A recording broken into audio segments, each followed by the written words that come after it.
Hello friends, welcome to Durga competitive channel. Friends, మనం ఈరోజు first మే current affairs చూసుకుందాం.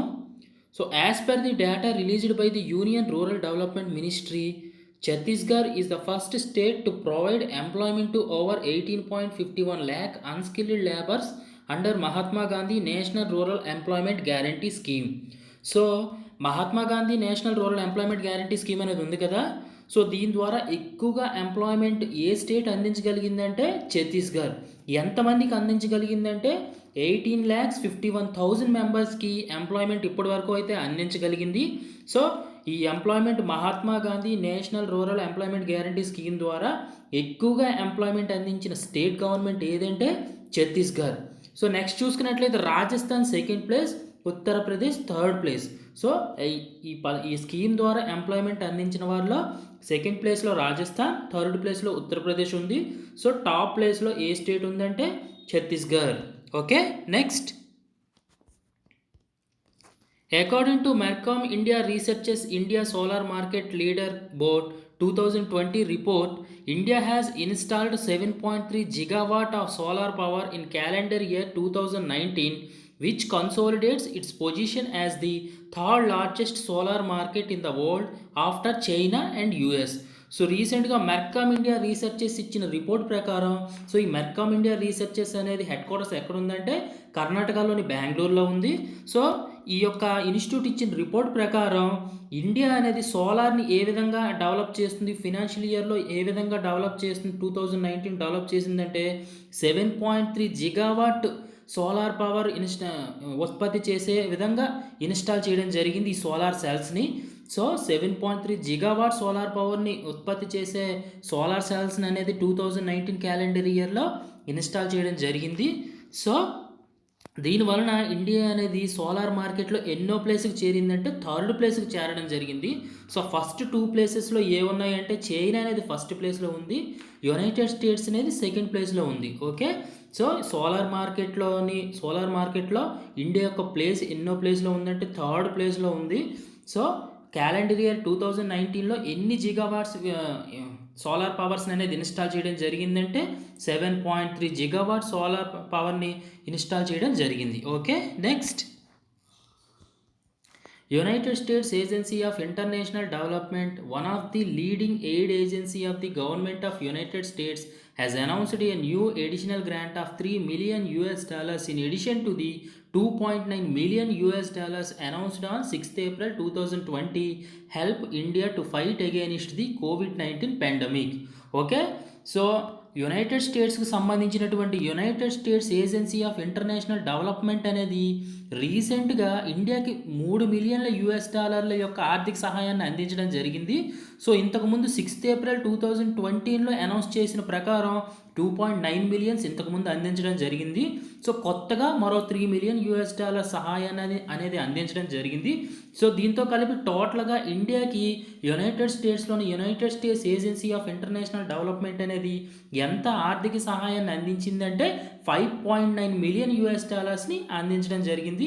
దేనికోసం ఈ ఆర్థిక సహాయాన్ని అందించారంటే COVID-19 నుంచి ఎదుర్కోవడం కోసం యునైటెడ్ స్టేట్స్ ఏజెన్సీ అనేది ఈ యొక్క ఆర్థిక సహాయాన్ని ఇండియాకి అందించడం జరిగింది. Okay, so United States agency of international development అనేది టోటల్గా ఎన్ని మిలియన్లు అందించగలిగిందంటే 5.9. సో ఫస్ట్ 2.9 మిలియన్స్ అందించడం జరిగింది, కొత్తగా మరో త్రీ మిలియన్ అందించడం జరిగింది. దేనికోసం అంటే COVID-19 వైరస్ని ఎదుర్కోవడం కోసం. Okay, next. According to the 7th edition of Open Budget Survey 2019 conducted by the International Budget Partnership, India has been ranked at 53rd position among 117 nations in terms of budget transparency and accountability. So రీసెంట్గా international budget partnership conduct చేసిన survey ప్రకారం ఈ international budget partnership అనే organisation ఎక్కడ ఉందంటే United స్టేట్స్లోని Washington డీసీలో ఉండడం జరిగింది. So ఈ ఆర్గనైజేషన్ ఇచ్చిన రిపోర్ట్ ప్రకారం ఇండియా అనేది బడ్జెట్ని ఏ విధంగా ప్రవేశపెడుతుందంటే ట్రాన్స్పరెన్సీ అండ్ అకౌంటబిలిటీగా, అంటే ఏ స్కీమ్కి ఎంత ఖర్చు పెడుతున్నారు, దేనికి ఎంత అనేది క్లియర్గా దేనికి ఎంత అని చూపించగలిగిన కంట్రీస్లో ఇండియా అనేది 117 దేశాల్లో 53rd పొజిషన్లో ఉండడం జరిగింది. ఓకే. సో బడ్జెట్ అనేది క్లియర్‌గా ప్రతి ఒక్కరికి అర్థమయ్యే విధంగా ట్రాన్స్‌పరెంట్‌గా ప్రతి దానికి లెక్కలు చూపించే విధంగా ఉండే విధంగా బడ్జెట్‌ను ప్రవేశపెట్టే కంట్రీస్‌లో ఇండియా అనేది 53rd పొజిషన్‌లో ఉండడం జరిగింది. సో ఈ సర్వే అనేది టోటల్‌గా 117 నేషన్స్‌లో 170 నేషన్స్‌లో చేయడం జరిగింది. సో దీంట్లో New Zealand has been topped followed by south Africa and Sweden. So New Zealand అనేది టాప్ ప్లేస్‌లో ఉంది. ఈ ట్రాన్స్‌పరెన్సీ బడ్జెట్ అనేది ట్రాన్స్‌పరెంట్‌గా, అకౌంటబిలిటీగా ప్రవేశపెట్టడంలో. సో న్యూజిలాండ్ అనేది టాప్ కంట్రీగా నిలవడం జరిగింది. సో దాని తర్వాత సౌత్ ఆఫ్రికా అనేది సెకండ్ ప్లేస్, స్వీడన్ అనేది థర్డ్ ప్లేస్‌లో ఉంది. సో మన ఇండియా యొక్క ప్లేస్ ఎన్నో ప్లేస్ అంటే 53rd పొజిషన్. ఓకే. సో ఈ సర్వేని ఎవరు ప్రవేశపెట్టారంటే ఇంటర్నేషనల్ బడ్జెట్ పార్ట్నర్‌షిప్. దీని యొక్క హెడ్ క్వార్టర్స్ యునైటెడ్ స్టేట్స్‌లోని Washington DC. Okay. Next Karnataka Vikas Gramin Bank, a regional rural bank chairman P. Gopi Krishna has launched Vikas Abhya, a loan scheme to provide some relief to micro, small and medium enterprises borrowers whose business activities are disrupted on account of the COVID-19 pandemic in Dharwad. So రీసెంట్గా ఈ COVID-19 కారణంగా ఈ micro small and medium enterprises చిన్న చిన్న వ్యాపారాలు చేసుకుంటూ ఉంటారు కదా, వాళ్ళ యొక్క బిజినెస్ అనేది చాలా నష్టం కలగడం జరిగింది ఈ కోవిడ్-19 కారణంగా. సో దానికోసమని రీసెంట్గా ధార్వాడ్ హెడ్ క్వార్టర్స్ కలిగిన కర్ణాటకలోని ధార్వాడ్లో హెడ్ క్వార్టర్స్ కలిగిన కర్ణాటక వికాస్ గ్రామీణ బ్యాంక్ అనేది సో లోన్స్ అనేవి వీళ్ళకి ఇవ్వాలని డిసైడ్ చేయడం జరిగింది. So small and medium enterprises వాళ్ళకి లోన్స్ అనేది ఇవ్వడానికి డిసైడ్ అవ్వడం జరిగింది. So loan up to 1 lakh will be provided under the scheme. So ఈ స్కీమ్ ద్వారా 1,00,000 వరకు లోన్స్ అనేవి ఇవ్వడం జరుగుతుంది. సో ఎలాంటి కొలాటరల్ సెక్యూరిటీస్ కూడా లేకుండా సో 1 lakh వరకు లోన్స్ అనేవి ఇవ్వాలని కర్ణాటక వికాస్ గ్రామీణ బ్యాంక్ అనేది డిసైడ్ అవ్వడం జరిగింది.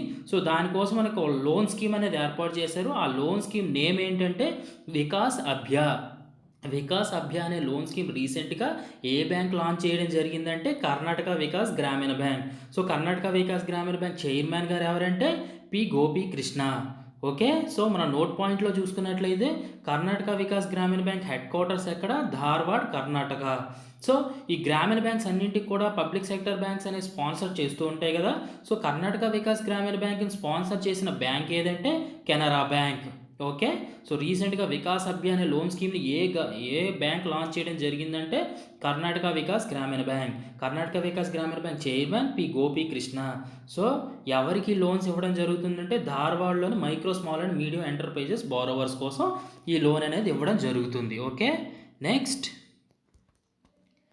Tangjam Dhaba Ali Singh, Manipuri allopathic doctor, was conferred with Order of Rising Sun Gold and Silver Place by the Japan government for promoting a better understanding of Japan in India and deepening ties between two countries. So different countries అనేవి తమ యొక్క దేశంలోని highest rankings అనేవి కొంతమందికి ఇస్తూ ఉంటాయి కదా. వాళ్ళ దేశంతో ఇతర దేశాలకి సంబంధాలు బలోపేతం చేసినందుకు కాదు కొంతమందికి ఈ యొక్క ర్యాంకింగ్స్ అనేవి ఇస్తూ ఉంటాయి. తమ దేశంలో హయ్యెస్ట్ అవార్డ్స్ అనేవి ఇస్తూ ఉంటాయి. సో ఆ విధంగా మణిపూర్ ఎలోపతిక్ డాక్టర్ అయినటువంటి తాంగ్జామ్ దబ్ ఆలీ సింగ్ గారికి రీసెంట్గా జపాన్ గవర్నమెంట్ అనేది order of rising sun gold and silver place అనే ర్యాంకింగ్తో సత్కరించడం జరిగింది. సో దేనికోసం అంటే ఇరు దేశాల మధ్య సంబంధ బాంధవ్యాలని ఇంప్రూవ్ చేసినందుకు గాను ఈ అవార్డు ఇవ్వడం జరిగింది. సో రీసెంట్గా జపాన్ గవర్నమెంట్ అనేది order of rising sun gold and silver అనేది ఎవరికి ఇవ్వడం జరిగిందంటే తాంగ్జామ్ దబాలీ సింగ్. ఇతను ఎవరంటే Manipur allopathic doctor. Okay. So మనం నోట్ పాయింట్లో చూసుకున్నట్లయితే జపాన్ గురించి, Japan capital Tokyo, currency Japanese yen, prime minister Shinzo Abe. Okay. Next veteran Bollywood famous actor Rishi Kapoor passed away. So famous Bollywood actor Rishi Kapoor గారు రీసెంట్గా చనిపోవడం జరిగింది. So veteran Bollywood famous actor Rishi Kapoor passed away. Next more than 3,25,000 users are benefited by the Janaushadhi Sugam mobile application developed by the Bureau of Pharma Public Sector Unions of India under the Department of Pharmaceuticals, Ministry of Chemicals and Fertilizers, Government of India. So రీసెంట్గా జనౌషధి సుగం అనే ఒక mobile యాప్ని launch చేయడం జరిగింది కదా. So దాన్ని ఎంతమంది use చేసుకొని బెనిఫిట్ పొందడం జరిగిందంటే 3,25,000 యూఎస్ దాన్ని యూస్ చేసి ఇప్పటి వరకు బెనిఫిట్ అవ్వడం జరిగిందని తెలపడం జరిగింది. సో, దీన్ని డెవలప్ చేసిన వాళ్ళు ఎవరంటే bureau of pharma public sector unions of India, BPPI, bureau of pharma public sector unions of India. So, ఇది ఏ డిపార్ట్మెంట్ కింద పనిచేస్తుందంటే ministry of chemicals and fertilisers, government of ఇండియాలోని ministry of chemicals and fertilisers కింద ఈ యొక్క department పనిచేస్తుంది. ఏది? ఈ bureau of pharma public sector unions of India అనేది. సో, ఇది రీసెంట్‌గా ఒక మొబైల్ యాప్‌ను డెవలప్ చేయడం జరిగింది. సో, ఆ mobile app పేరేంటంటే Jan Aushadhi Sugam. So, ఈ మొబైల్ యాప్ దేనికోసం అంటే, ఈ మొబైల్ యాప్ ద్వారా రీసెంట్‌గా జనౌషధి మెడికల్ స్టోర్స్ అని కొన్ని దగ్గర ఏర్పాటు చేశారు. సో, ఆల్ కంట్రీ వైస్ కూడా జనౌషధి మెడికల్ స్టోర్స్ అనేవి ఏర్పాటు చేయడం జరిగింది.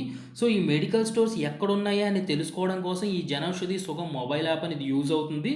సో, ఈ జనౌషధి మెడికల్ స్టోర్స్‌లో క్వాలిటీ మెడిసిన్స్ అందించడం జరుగుతుంది. ఎంఆర్‌పి చాలా తక్కువ రేట్‌కి క్వాలిటీ మెడిసిన్స్ అనేవి అందించడం జరుగుతుంది. సో, ఈ మొబైల్ యాప్ యూజ్ చేసుకొని అవి మన దగ్గరలో ఎక్కడున్నాయని గూగుల్ మ్యాప్స్ ద్వారా తెలుసుకోవచ్చు. అదేవిధంగా అక్కడ చాలా క్వాలిటీ మెడిసిన్స్ అందించడం వలన చాలామంది బెనిఫిట్ పొందడం జరుగుతుంది. సో, ఇప్పటి వరకు అయితే 3,25,000 వ్యూవర్స్ బెనిఫిట్ పొందినట్లు అనౌన్స్‌మెంట్ చేయడం జరిగింది. Okay. Next, freedom fighter and Padma Shri Gandhian Hema Bharali passed away. She was born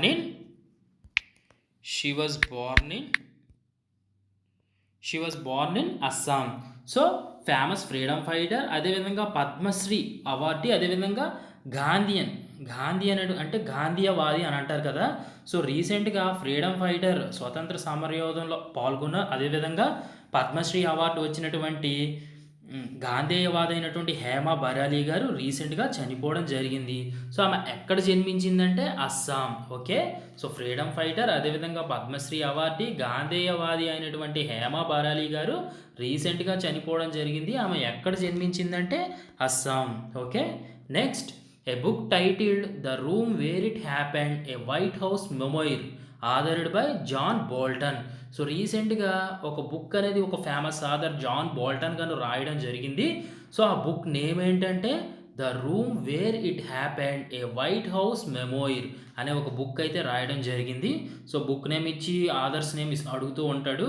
so, the room where it happened, a White House memoir అనే బుక్ రాసిన వారు ఎవరంటే జాన్ బోల్టన్. ఓకే ఫ్రెండ్స్, ఇది first my current affairs. Friends, నా videos మీకు నచ్చినట్లయితే తప్పకుండా మీ ఫ్రెండ్స్కి షేర్ చేయండి ఫ్రెండ్స్. అదేవిధంగా ప్రతి వ్యూవర్ లైక్ చేయండి, కామెంట్ చేయండి ఫ్రెండ్స్. అప్పుడే నేను ఇంకా ఇలాంటి వీడియోస్ చేయగలుగుతాను. Okay friends, thank you. తప్పకుండా నా ఛానల్ సబ్స్క్రైబ్ చేసుకోండి ఫ్రెండ్స్. Thank you friends.